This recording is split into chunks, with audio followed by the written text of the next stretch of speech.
everyone. Welcome to another episode of Campus Safety Voices. I'm Robin Hattersley, Editor-in-Chief of Campus Safety Magazine. Welcome to the show. This week, we're covering how schools, universities, and hospitals can recruit and retain more women in their security and public safety departments. A study of the Chicago Police Department last year found that female officers use force 28% less often than their male counterparts. They also make 7% fewer arrests. Although the study didn't delve into why these differences exist, we do know that unnecessary arrests and unnecessary use of force can damage community relations and lead to lawsuits. It stands to reason then that campus security and public safety departments could greatly benefit from hiring more women. Unfortunately, however, only about 13% of full-time law enforcement officers in the U.S. are female, despite the fact that women make up 60% of the U.S. workforce. For schools, universities, and hospitals, 44% of their security or campus police departments have 10% or fewer female employees in them, according to Campus Safety's 2018 Salary and Benefits Survey. More than 4 out of 5 say that women make up less than 30% of their employees. So, how can a K-12 school district, college campus, or healthcare facility recruit and then retain its female officers? To find out, I interviewed 3 campus public safety and security veterans: University of Illinois Chief of Police Alice Carey, Los Angeles School Police Department Chief Leslie Ramirez, and SRMC consultant Marilyn Hollier. In our interview, Carey, Ramirez, and Hollier provide us with even more reasons why campus public safety departments should hire more women. They also discuss why more women aren't in campus law enforcement and security, as well as some of the strategies they've adopted to not only recruit women in their departments, but also ways to make female officers successful in their careers so that they will stay in campus security and policing. So with that, here's our discussion. Enjoy the show. Be sure to subscribe to Campus Safety's YouTube channel and like or leave a comment on our videos. Or subscribe to our Campus Safety Voices podcast on Apple and Spotify and leave a review.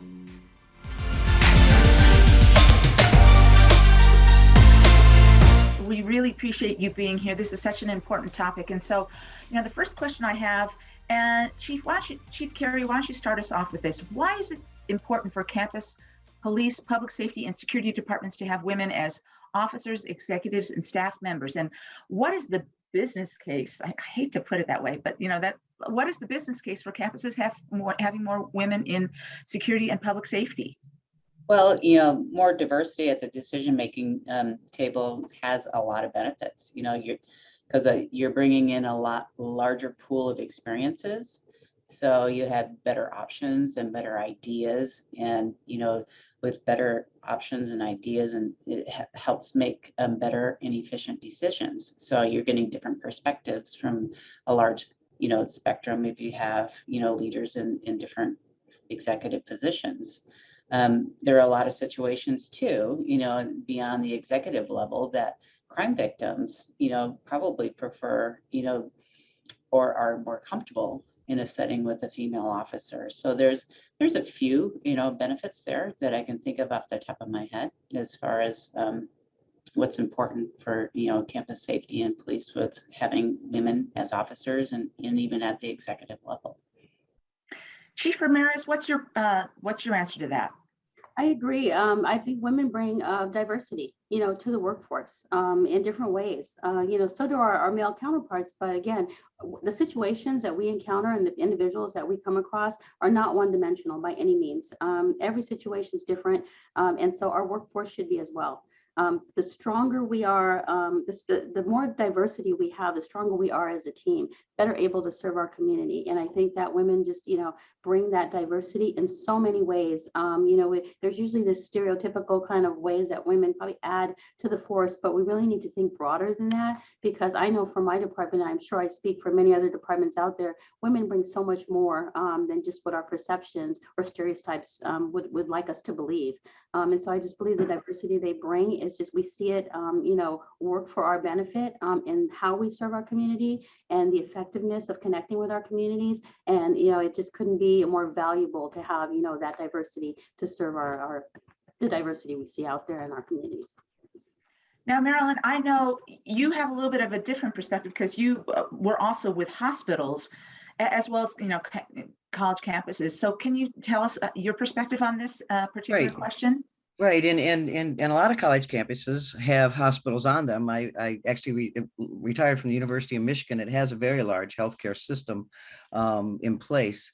So once again, it's all what the chiefs have said about reflecting and being able to look like the community they're serving. And you can't do that if you have all one faction of a department. You want diversity in your department to be able to relate to their community, right? And in hospitals, you have a very wide range of community, of all walks of life. And so you want that in your department. And what that does is it builds trust with that community because they see people like them in these uniforms, and they build relationships and they build trust. And then they're more likely to go to them if they're having problems. Early identification, early intervention to incidents by the officers building those relationships with their community, and their community coming to them with their problems to get help before they become bigger problems, right? So I think that's a big piece of the puzzle, and it is a puzzle that we're talking about today. There's a lot of different pieces that have to go in place. Absolutely. So why aren't more women in campus security and law enforcement in the first place? What are the barriers to them? So Chief Ramirez, you want to start us off? Yeah, I think there are a few, and I will say just, we are making headway. We are seeing, the trend kind of turn a little bit, and I'm glad to see that, but there's still more work to be done. I think some of the barriers are that women not only have to see themselves in the role, they have to see themselves being able to thrive in the role. They have to be able to see themselves having a fulfilling career and be effective in the role. And that's where, we need to do a little bit more work. We're making good progress, but there's still work to be done. Historically, women have been underrepresented in police work. I know for us here currently at School Police Department, women make up about 15% of our workforce. So like I said, clearly more work to be done to really, bring those numbers up. But really, there's been skewed perceptions. In my opinion, women have usually been perceived to be, less effective in areas of a tactical nature or a physical nature, and somehow more effective in the areas of compassion and nurturing and, administrative. But that couldn't really be further from the truth. I think that women, have proven themselves in many ways that they can do all aspects of the job, and we need to really communicate that to attract future women to this career. I'll just say, I'll speak for my department. I'm very proud of the women that I work with, and they are great across all aspects of the job. We have women in our department that, have been our range armor or have been our tactical instructors at the academy, helping new recruits with physical fitness. We have one that's a championship bodybuilder. We have a female chief of police, so what I say is that, for us, and I'm sure many other departments, women are strong in all areas. And we need to kind of work on those stereotypes and let them know that a career in law enforcement can be one that can, fulfill all their potentials, and there's no limitations. Absolutely. Marilyn, what about you? What's your answer to this? Well, I agree with everything that Chief said. And, in healthcare, a lot of the nurses sometimes think that you have to have big, bulky men, because in healthcare security, and by the way, Chiefs, that's an excellent place to, my healthcare security directors are going to be mad at me, but it's a great place to recruit potential police officers, because their verbal communication skills are fine-tuned and they do a lot of patient management. They're a part of the patient healthcare team. At least my perspective on this is that hospital security officers are a part of the patient care team, because people act out inside the hospital for a lot of good reasons. Sometimes it's not always bad reasons, and they have to learn to de-escalate and be a part of that team and actually put their hands on people under the direction of the healthcare team. But it doesn't have to be the big bulky guys to help restrain the patients. A lot of times it's those de-escalation skills, and a lot of times there's frequent flyers, and the officers form relationships with certain types of patients. So they know that this officer is better at de-escalating than another officer. And as the chief said, a woman can take down a big guy just as well as, and just as effective as a man can with the proper training. And so, there's no part of the job that a woman can't do that a man does. So, it should be even all the way across the board. If you went to, and because women have good empathy skills, doesn't mean that they should go to all the domestic violence calls. Might we be putting them in danger? So I think the other piece of this is using those skills to help get everybody on the same sheet of music on how to de-escalate and help stop the chain of domestic violence, which is what it's all about. Chief Carey? Well, I think some women could be intimidated because it still is a male-dominated culture. So in stepping into that culture is intimidating, even in this day and age too. So that can alienate a lot of our potential candidates in coming into law enforcement. So, we have issues still with discrimination and sexual harassment. And so that's evident. And that's why us older folks are here to try to break those barriers. We've been through it. We have our experiences, and I don't want to have a female officer go through some of the things that a lot of us have experienced. So that too is part of the culture change in getting women into this profession, because we do bring a lot. We're not stereotypical in how we approach different situations. So have any of you struggled with hiring and retaining female officers? And Chief Ramirez, why don't you start us off with this? Yeah, I think there is a struggle, but I think right now the struggle for hiring police officers is across the board and not just centered around women. But historically, yes, there has been, and I think we just need to change the way that we advertise position. Really, we're serving people. A lot of times, and I know for me, coming, I'm from 30 years plus. We usually see the job associated with all the bells and whistles, we call it, all the tactical side, all the wazoo things that police work, and it's very real. And we're seeing that more than ever now with situations we're dealing with, at least here in Los Angeles and probably nationwide. But we also need to really let people know that there's so much more to this job. It's really, this is public service. We are serving and connecting with people, and we really need to highlight those aspects of the job. For women, I think some of the things we see that hinder our ability to either attract or retain women is there still is a very real work-life balance struggle. It tends to affect women, more than men, and there's unpredictability, with the job. We all know from working, 30 plus years, there's different shifts, there's overtime, there's things that, make that work-life balance very difficult, if you would. And it's just inherent to the job. It's part of what we deal with. But again, we do see that typically to be more of a challenge for women than for men. And we just need to really work on, making sure that they understand that there's so much more to this job than just what we have typically shown in our recruitment and advertising, and that, we need to focus on more of the people aspect of it and, connecting and serving our communities. So Marilyn, what has been your experience on the healthcare side of things? Well, I think that,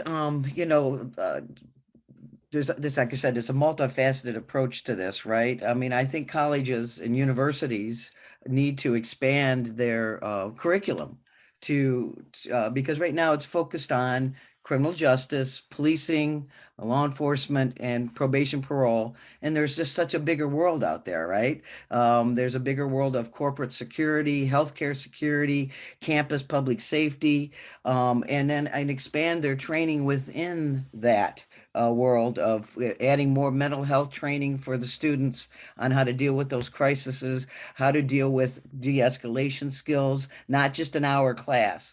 So I think that better training going forward. And I think back in the 80s and 90s, understandably, a lot of the recruitment came from the military.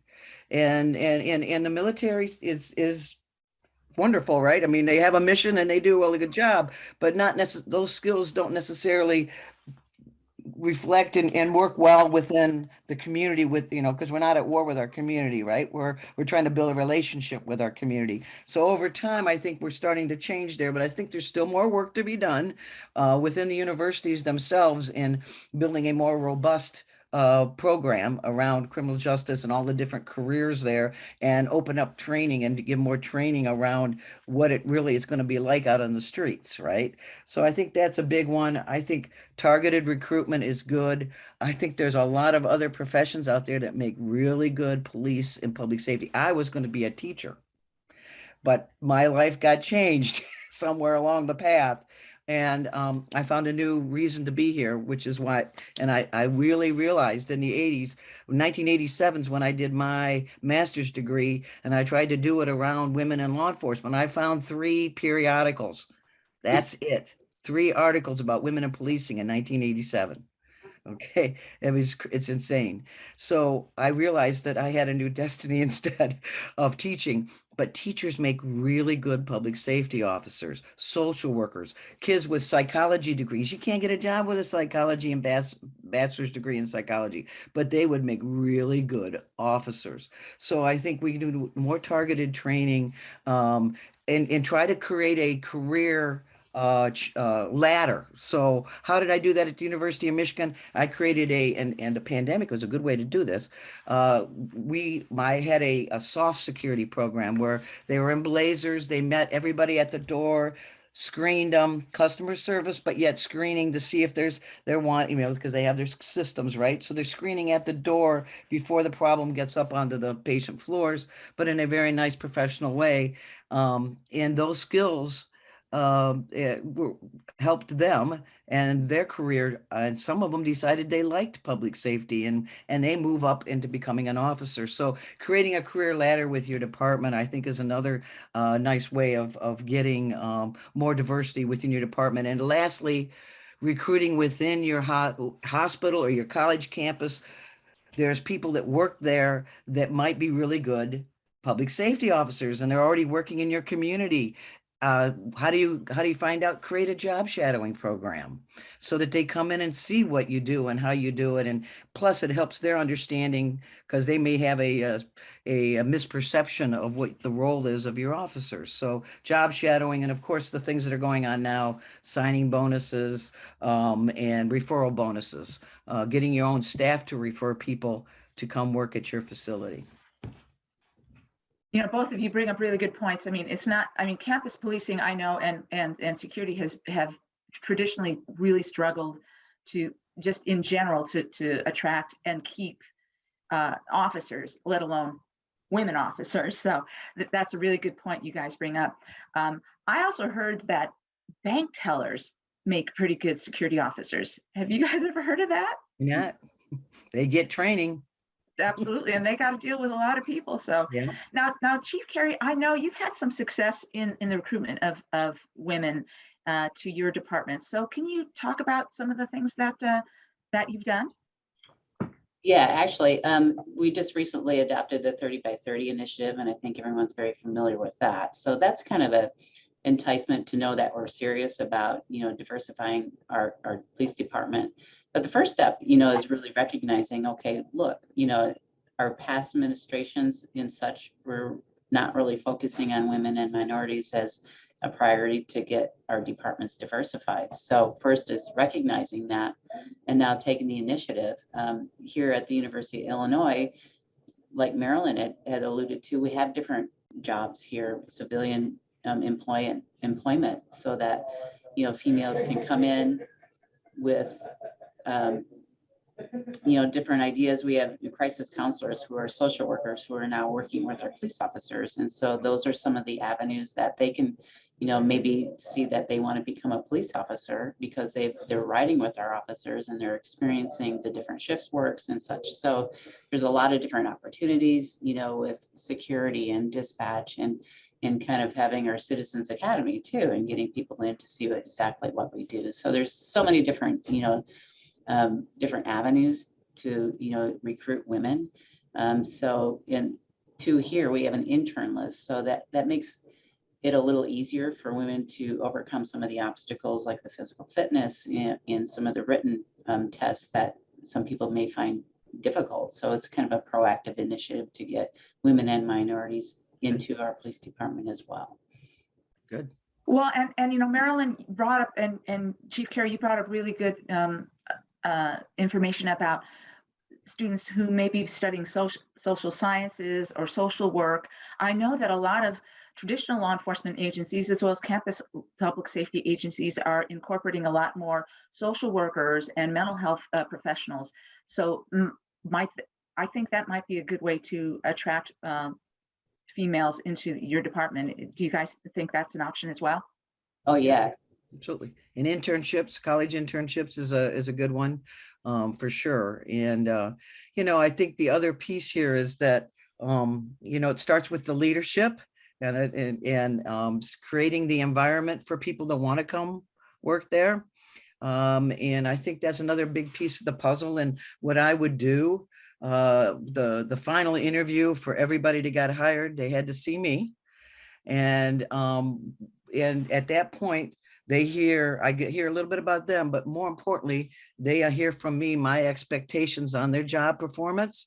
And they hear from me directly that I have a zero tolerance for any racism, discrimination, anti-gay, any of those things. And then I let them know that not only do I have a zero expectation for that, or zero tolerance, I expect you to have zero tolerance. And I expect them all to police each other. Because if you have sexual harassment going on or any of those things, it doesn't happen in front of the chief or even a supervisor. It happens amongst themselves. So peers have to police their peers and realize that this is an unacceptable environment, and they have zero tolerance for it. And we do a handshake at the end of it, agreeing that and if they leave me for the right reasons. They're improving their quality of life for themselves and their families, and they're moving into a leadership role to practice the same theories and philosophies around law enforcement. And that's the only way I know that you can really keep keep cancer out of your department, right? Because it only takes one bad apple in your department to create a cancer that is hard to get rid of. And you bring up a really good point. It's not just about, sexism, it's about racism, it's about, homophobia and all those things. We definitely don't want that in our public safety departments. So thank you for bringing that up. Now, Chief Ramirez, you said there were some promising practices that you wanted to talk about. And so if you could just share, some of your successes with the strategies that you've used to attract more women. Again, just changing the way that we advertise a position, looking at the broader picture. Really what we're looking for, it doesn't matter if it's women or men, but we are trying to bring up our diversity and bring more women onto the workforce. But really, we're looking for people who have the character, the aptitude, and the discernment to do the job. All the things that were mentioned is, in the chief's interview are the same that we do here as far as, evaluating our people. Are they fit for our organization? Do they represent us well? But I'll go one step further and I'll say that, we serve children, we serve students. And so we also have that unique ability to mentor. And what a wonderful opportunity that is, because what you're doing is you're basically introducing our young people to the possibility of going into public service. Now, we always hope it'll be police work, but it doesn't matter. If it's going to be fire, if it's going to be nursing, if it's going to be whatever the case is, it's a career and a commitment to service.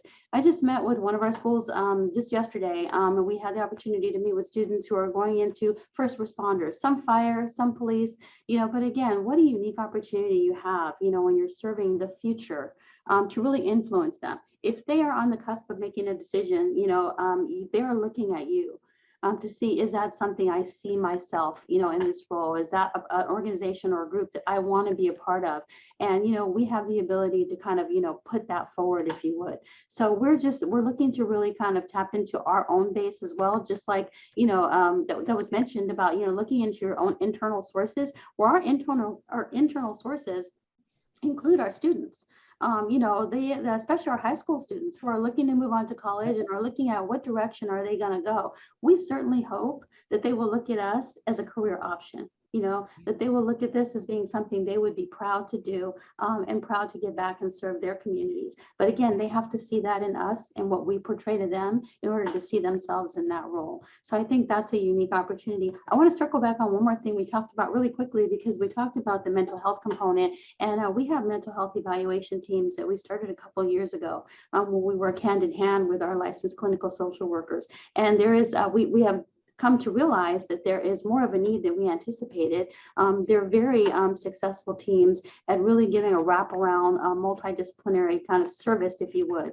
So again, anytime you go out to a call, safety is always paramount. You want to make sure that that you're safe to go into the situation and render whatever resources. But again, our partnership with that is another aspect of it, where people look and see, okay, maybe this is something that I want to go into, because there's so much more to this job, to helping people, than just what we have typically historically advertised. And we have to do a better job of doing that, so that we attract the right people, including women, for our future. I can't agree with you more, Chief. And I think that when I first started this in the 80s, I actually taught the police academies in Georgia, and I tried to teach crisis intervention and verbal de-escalation training in the late 80s. It was pretty much Bubba sitting in the room saying, I don't want to be a counselor, I'm the police. Okay. And I'm like going, all right, geez, what have I done? But, whether or not, and I applaud you all for bringing in social workers to work with the police. But at the end of the day, law enforcement is going to have to take on this skill set, because in hospitals can tell you about it, because when you guys pick up mental health patients, they usually end up at the hospital. All right. Because there's no place for them to go. They're going to stay on the street. It's just a vicious circle, right? So we got to try to stop the circle, and we stop the circle through better training, and then giving them referrals, finding help for them, getting them off the streets. And so once again, going back to the universities or even within your own department, strengthening your training program, right? So do safe zone training for your LGBTQ community, because teach your officers how to deal with somebody that's a transgender versus, and what's the difference between a transgender and a transsexual, and all of those things that they need to understand, so that they better understand people and can solve the problem without force, hopefully, right? Mental health training, crisis intervention training, all of those things, cultural diversity training, generational training. The other thing that now, right, understanding this younger generation and what motivates them, that's all a part and parcel to having that diverse, well-rounded department, right? Young, old, gay, straight, black, white, yellow, everything in between, because that's what our world is now. And again, giving them the training to help properly understand and speak to people in a way that they understand their culture and their background. And hopefully it'll build stronger relationships between the public safety and the public, because there's still a gap there that we need to fill in. Exactly. And being comfortable, to tie in on that, being comfortable having those conversations. And that's one of the first steps. Some people are very uncomfortable having hard conversations, especially when it surrounds like cultures and different cultures and genders. So, and that's a great point, Marilyn. Thanks for bringing that up. And also, not only comfortable having those difficult conversations, but how to have those conversations and not using loaded words that trigger people. I mean, that's that's a skill that everybody should learn. Not just, and I mean, women can do it, but men can do it. Everybody can do it. Oh, yeah. Chief Carey, I want to bring in you presented at our Campus Safety conference last year about your Comfort Canine program, and I'm just, I'm not sure who handles your Comfort Canines. I know you have one of them, but several of them, and that could be attractive to female officer recruits as well as male officer recruits. Can you tell us a little bit about that? Yeah, it's one of the greatest programs. I mean, and not only it's an engagement tool, it certainly helps de-escalate situations. It helps people, reduce their stress levels just by simply petting a dog and being around a dog. It's once you're a therapy dog handler, you get used to people talking to your dog and not talking to you. So don't take offense to that. But it really is. I mean, a lot of women are to engage in the communities and really like that community engagement aspect of law enforcement. And these dogs are a great tool. I have myself and another female canine handler for the therapy dogs, and it's just unbelievable, and what this brings, especially on college campuses where our students are always experiences stress, as far as midterms or final exams, right, and anything else associated these days that students have to endure. There's a lot of stressors on students, and we get so many requests for our dogs to come, especially at midterms and finals, for them to de-stress a little before they take their exams. But there's a lot of studies on what animals bring and what dogs bring to reduce stress, not only for your community, but internally too with your officers, because you want your officers to de-stress and have some of those limitations removed before they go out and engage with your community. So, I mean, I can see it both. When Archie's running around, that's my canine. the officers get out of their serious mindset. They're playing with the dog, they're petting him, they're, running around. So he brings a lot, whether they know it or not, but I can see the difference. I'll vouch for my own dog, who she certainly distresses me as well. So I'm a big lover of dogs. Chief Carey, I want to follow up on not necessarily the Comfort Canine. I know this is kind of a weird transition, but let's say, okay, you've hired a really good set of female officers. How can you ensure that the women you hire are successful? Well, like we alluded to earlier, I think it was Chief Ramirez said it's the mentorship. We got to make sure that they have resources. We have currently one female recruit that's struggling because they're not pairing her with the right trainer.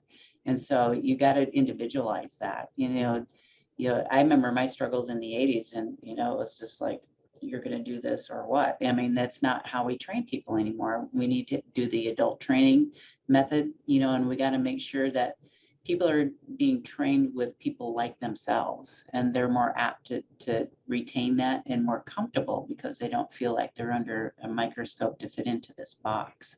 So mentorships at each level, that's what we do as chiefs. We want the next chief to come up with the right tools to continue the forward progress. So at every level, even when in the hiring process to the academy, to every level, the police officer, sergeant and above, you need to have that mentorship, and you need to have an open door, because we do have issues that, only women experience. And it's nice to have that sounding board. It really makes a difference. Yeah. Now, the last question I have is, I know that even though we are all women in this particular conversation, most of the people we're dealing with are men. So how can men support women in campus policing, public safety, and security? So Chief Ramirez, you want to start us off? Yeah, of course. I think that our men counterparts, can make sure that they view, they treat, and they support our women just like they would any other partner that they have out there. It's easy, and as we just mentioned, when you're in a predominantly male, career field, it's easy to fall into a sense of isolation or feel like you can't connect or you can't build that camaraderie, because you don't fit into the mold. Well, we want to make sure our women understand and our men are understanding is that we want to make sure all of our officers perform to our department and district's expectations, but we embrace and welcome in your individuality. That's what makes us diverse. That's what makes us, better to serve our communities. So I would like our men to know that, to make sure that they look at their partners, their female partners, as their equals. And treat them as such and support them as such, and make sure that it's a one team mindset, when you're going, out there into the field or whatever situation, that you're encountering in that day. If you don't mind, I want to talk about something that really resonated with me here in Los Angeles. Last year, we had an incident that unfolded. It was an ambush on 2 sheriff deputies. I certainly did not know them. And I'm just speaking because I watched it with the public, because it was on our media platforms, and just onlooking like everyone else. It was very unfortunate, very shocking, and very difficult to watch the situation. But my takeaway from it after the shock settled in was I watched a female officer who was critically injured, shot in the face, remain calm, remain vigilant, call for help, move her partner to a position of cover, and render aid to him while she was also critically injured herself. And my takeaway from that was, do not underestimate women's ability to do this job.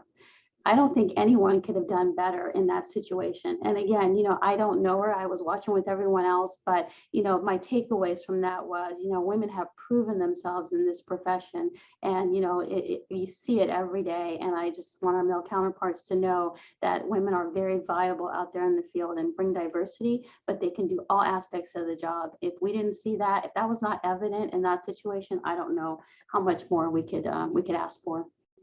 Absolutely. That's a great point, Chief Ramirez. Now, Marilyn, how can men support women in public safety, security, and law enforcement? Well, I think we've come a long way in this avenue too. So I remember back in the 80s when there was a push for EEOC to hire, and they hired women for the wrong reasons, and they didn't hire women that fit the job, and they were trying to meet a quota, and that was horrible, and that really set us back actually a bit. And back in the day, but I think we've come a long way. I think once again it starts with the leadership, and presenting that we're all on the same team, we all have equal pay, equal abilities, and we're all there for each other, right? So having the officers not want to don't treat the women any differently than you treat everybody else, right? Because that can make you mad if you know, oh, she's a woman, she can't do that. That's the worst thing they can do. So creating that environment that we're all one family wearing blue, and we all support and back each other up and help each other. I think that's the big piece of this. And making sure that the guys have a zero tolerance for anybody mistreating their people in their family, so that and that they handle the calls, they train together and work together, right? I think that's the big piece. Chief Carey, why don't you close us out with this one? Well, I think it's quite simple. Let's focus on what makes us the same instead of what makes us different. Ladies, thank you so much. I really enjoyed your input. Thank you. Thank you for this opportunity. Appreciate it. We appreciate it. Stay safe, gals.